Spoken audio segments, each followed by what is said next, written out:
These are the Off-Grid Knives Tracker X2 fixed blade knives. Camping, backpacking, hiking, outdoors, anything you want, general utility knives. I think really, really excellent and definitely made for the outdoors, this design. The reason I say I think it's a really excellent design is that it reminds me a lot of other excellent designs. Drop point, great for outdoor activities, especially if you're going to be batoning or something like that. You don't want a swedge, you don't want a clip point, so you got that drop point. You've got the decently sized blade stock. I think that's 3/16 blade stock, and a long tapering flat grind to a nice thin edge, but nice wedge-like geometry this way. It's still thin behind the edge, but overall a wedge. So good for batoning, good for carving, and the like. So this to me is just like a perfect do-all knife. Not too big either. Do-all, especially in the outdoors knife. As you can see here, 1, 2, 3, 4, almost 5 inches. So 4 3/4 inches on these blades. Not too big, not too small. You know, perfect for just kind of all day carry, camp carry. I've carried this one once, just kind of bumming around the back. And this one I have adopted. This one is mine. These were given to me, sent to me by Carrie of Off-Grid Knives.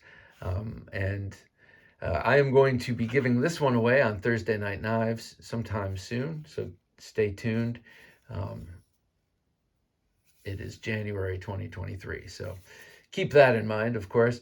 The handle on these are incredibly comfortable, and I have medium-sized hands, and then I have seen videos with other gentlemen like D-Bad or Scab holding these, thinking that they are comfortable as well, and they have giant mitts, or at least I know D-Bad does. So just seeing or just feeling this handle and knowing that it's comfortable in my hand, and then bigger hands, probably in smaller hands, but it's this distance here. It's a tall handle, and a lot of off-grid knives have these tall handles, and they're great for control. You're not going to get any sort of twisting or canting while you're using this knife. And I think that's especially reassuring in a knife like this, where you might be really bearing down and doing some carving kind of tasks with it. It's D2 steel, cryo D2. You know, I just learned what really kind of had cryo explained in such a way that it was pedestrian enough that I understood it. And I'm not sure if everything is cryo these days, or you know, or if D2 is usually not cryoed, so they mention it here. But D2 blade steel, you know, who doesn't love D2? I think it's an excellent all-around. I'm old enough to remember when D2 was the new kid on the block and it was the hottest thing. It's in D2? You know, I got my first Protect Rockeye by Les George, the automatic knife. It was in D2. I was like, wow, this is the sharpest steel I've ever felt. They changed, not me. D2 still rocks, I think. I still love D2. So anyway, it is not a high, what do you call it? It's not a marquee steel anymore, but it still performs like one. This micarta handle is very nicely sculpted with those boson-Higgs sort of grid there with the little interlocking hexagons. I will explain that sometime in a story. I swear I once saw the boson-Higgs field, and that's what it looked like. This nice chamfer all the way around this bottom portion is really important. I think that Kerry is constantly integrating improvements into his designs, and he listens. And I think people have mentioned in the past, I know I have, that some of his handles with this broadness I was mentioning, if it's not chamfered heavily enough, it can feel too square. And so he's been really paying attention to ergonomics. And by the way, I like this shape. I like how it it widens out and it doesn't return to the same thickness. It sort of broadens out towards the back, but then you have that downward area to hold your pinky. Really, really nice ergonomics on this, and definitely a newer design for him. I can tell just by holding it. His knives have gotten his fixed blade knives have gotten progressively more comfortable. We've given away a number of off-grid knives. I gave away the Alpha Dog in a contest here, and then I once had one and gave it to my brother. So that's one of the few I'm missing. But you know what? I almost feel like I'm not a big enough person for that knife. That handle was very large for me. This one just feels great. This is an awesome knife, and I gotta say, it looks cool like that, doesn't it? Let me show you some knives this reminds me of, or I would put in the same field. First off, like the first thing I thought of when I saw the blade was one of my favorite all-time classics, the Ontario RTAC 2, or later turned into the SE Hungless, and the various rat model knives. This looks like, very kind of in that drop point. It's like the perfect outdoor knife kind of combination of drop point, because you don't want a clip point, or a swedge, because you could destroy your baton pretty quickly and also damage yourself if you need to use that as like a pull, whatever. So a drop point, full flat ground is a great shape for an outdoor do everything knife or survival knife. And so this knife came to mind. This is such a great one. I've had this for so long, since my early nut and fancy days. Let's see, other knives, non off-grid knives that this reminds me a little bit of.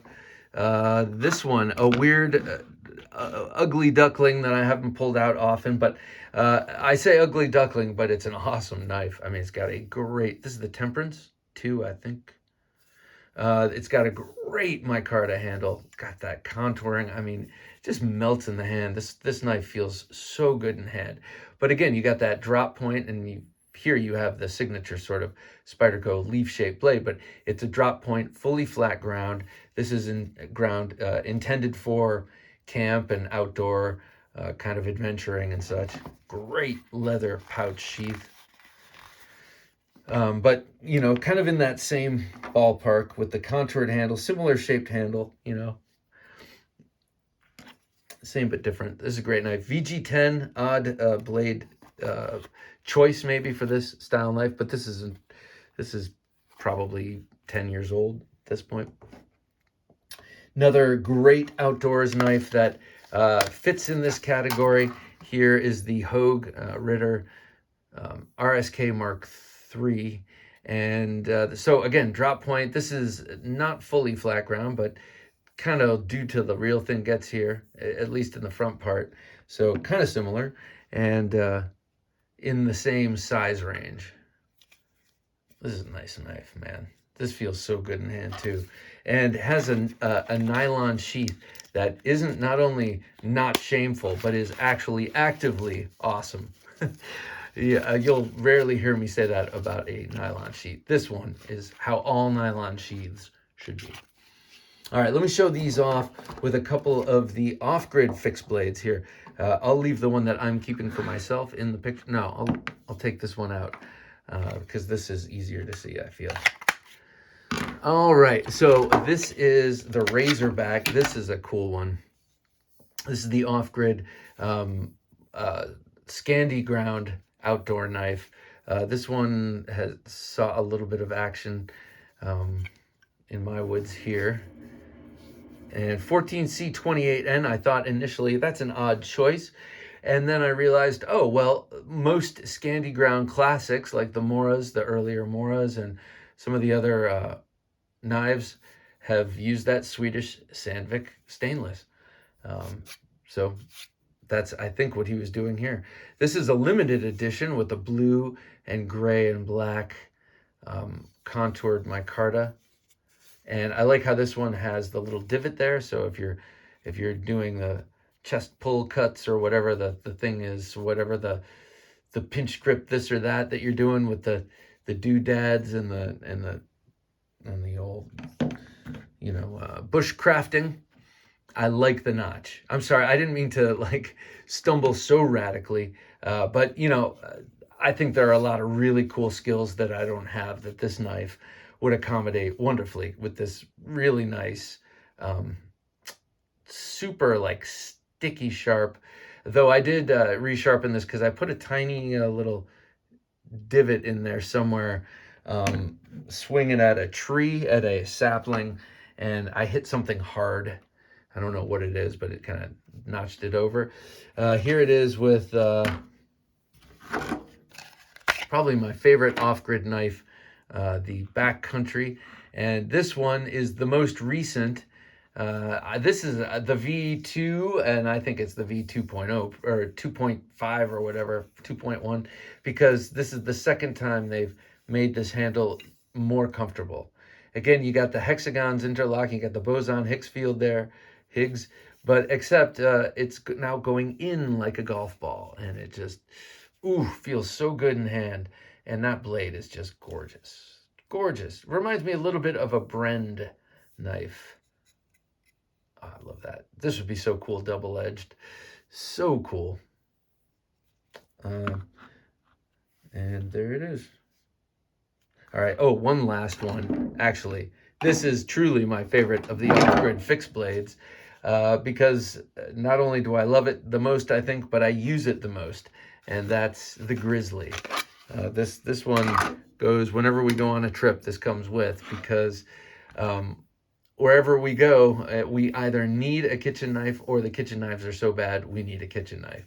And this is the ticket. This is a camp kitchen knife, pretty nice and thin, you know, thinner than, it's like half as thin as the Tracker X2, but an awesome knife. Oh my God, I love this thing. And great in the kitchen, because you can pinch grip it there, and then you have total clearance on the cutting board. It's great for that. It's like a vegetable, it's like a Chinese vegetable cleaver, basically. And then you have all of this surface area to scoop up your ingredients to put in the pan or whatever. But also, it's awesome for just chopping wood.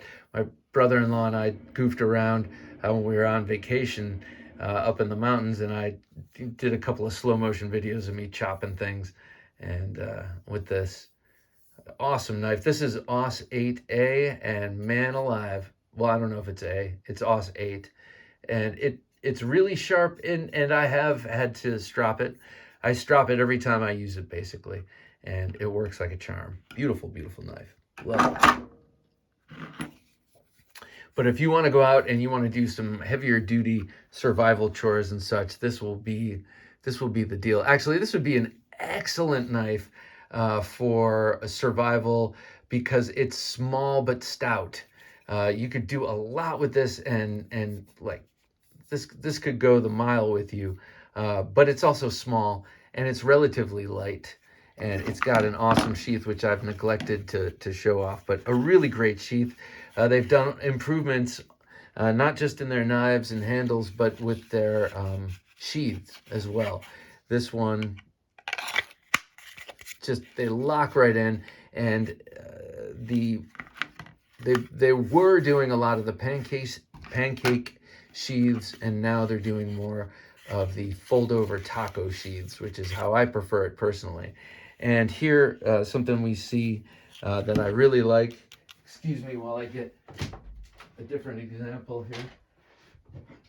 Here is another sheath improvement, how they are now putting on the nylon strap with the Velcro and the snap, and this fixture, as opposed to their old way, which was kind of a bent over piece of Kydex, which we'll do in a pinch, but you know, this one has always done duty on a bookshelf, stashed away for just to pull out if need be. But just to show you, well, you can't really feel it, but this is 2 generations beyond this in terms of handle handle improvement. And man, this one is like a massage. Anyway, this isn't about these two. One thing they did change this one was hollow ground, and they moved this to a flat grind. Improvement or not? You decide. But in terms of this, keep your eyes peeled for the giveaway for this knife, the Tracker X2 in stonewash, and I will continue to keep this one. Thank you, Carrie. Greatly appreciated. I love these knives. And I'm psyched to have a new, smaller survival knife. All right. Thank you, one and all, for watching.